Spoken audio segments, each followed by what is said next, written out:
In this video, I'll show you how to spray lacquer on your wood projects to achieve a professional and glossy finish.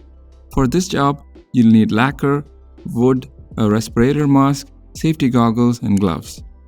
I'm using a lacquer spray bottle for this project. If you don't have a spray bottle, you'll need a separate spray gun, as lacquer is always sprayed. Now that we are properly equipped, let's move on to the first step. Start by sanding the wood project with a progressively finer sandpaper, working your way up to around 220 grit. This will help remove any imperfections and create a smooth surface for the lacquer to adhere to. Once you're done sanding, make sure to clean the surface to remove any dust or debris thoroughly. You can use a tack or microfiber cloth slightly dampened with denatured alcohol. This ensures that your lacquer application will be flawless. Before spraying the lacquer, shake the spray bottle well to mix the flattener.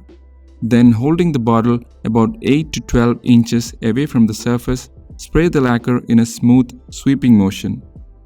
Aim for even coverage, making sure to overlap each pass by about 50%. This will help achieve a consistent finish. Remember to keep the bottle in motion at all times to avoid overspraying or applying too much lacquer in one area. This will help distribute the lacquer evenly, preventing buildup in one spot and minimize the risk of runs or drips.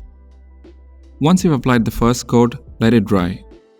Then lightly sand the surface with a high grit sandpaper like 400 or 600 grit to ensure a smooth finish. Repeat this process for each subsequent coat of lacquer. Sanding between coats allows the top coat to adhere better. Once you've achieved the desired number of coats and the lacquer has fully cured, you are ready to use your project.